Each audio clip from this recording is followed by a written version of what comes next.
Vidéo, nous allons regarder en détail les propriétés associées à un élément. Alors la première chose que je vais faire, c'est récupérer un élément. Pour ça, donc je travaille dans mon calque de repérage qui s'appelle test RDC.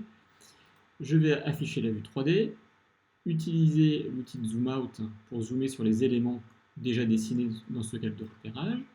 Je vais sélectionner un des éléments, cliquer ici en haut à droite sur les trois petits points pour voir cet élément dans ma vue PDF. Voilà. Je vais ensuite redimensionner ma fenêtre d'édition PDF pour avoir plus d'espace. Appuyer sur le bouton CTRL et scroller pour modifier ma vue. Et là, si je sélectionne mon élément, j'ai accès à l'ensemble de ses propriétés à droite. Alors la première chose que je vais faire, c'est modifier sa géométrie. Pour ça, je vais cliquer sur le bouton modifier la géométrie. J'ai des points qui apparaissent ici, d'édition. Je peux du coup les glisser pour modifier la géométrie de ma forme. Je peux rajouter un point d'édition en cliquant sur plus et ça me rajouter un point de polyline pour modifier la géométrie. Quand j'ai terminé, j'appuie sur enregistrer. Alors il y a d'autres paramètres géométriques associés à cette forme. Pour bien les comprendre, je vais afficher le fond de plan sur lequel a été dessinée la forme. Alors on a une des propriétés ici de l'élément qui est le fond de plan utilisé pour le dessiner. Alors je commence par l'afficher, CRDC, voilà. Et là, je vais donc modifier, je vais donc resélectionner l'élément pour afficher ses propriétés, voilà.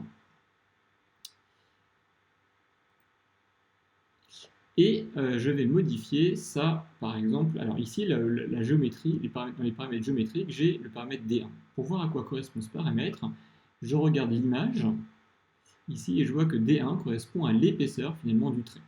Alors je vais modifier son épaisseur, qui est aujourd'hui pour le moment de 5 cm, je vais la doubler en passant à 10 cm. Je clique ailleurs, et je vois que mon trait s'est épaissi. Voilà, j'enregistre. Je peux modifier également d'autres paramètres qu'on va regarder. Alors, il y a un paramètre intéressant qui est ici l'offset. Donc l'offset, ça désigne en fait l'altimétrie de l'élément par rapport au fond de plan. Ici, j'ai 0. Donc si je veux monter l'élément de 1 mètre, il suffit que je modifie l'offset et mon élément a été correctement remonté. J'enregistre. Voilà pour les paramètres géométriques essentiels, l'épaisseur, la hauteur et l'offset. Mais je peux aussi modifier d'autres paramètres qui sont importants. Et ces paramètres sont en fait les différentes catégories de l'élément. Ici, je vois donc des paramètres de localisation.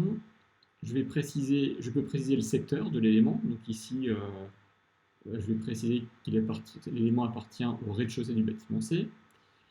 Je peux aussi modifier la zone. Donc la zone, c'est le logement dans lequel se situe l'élément.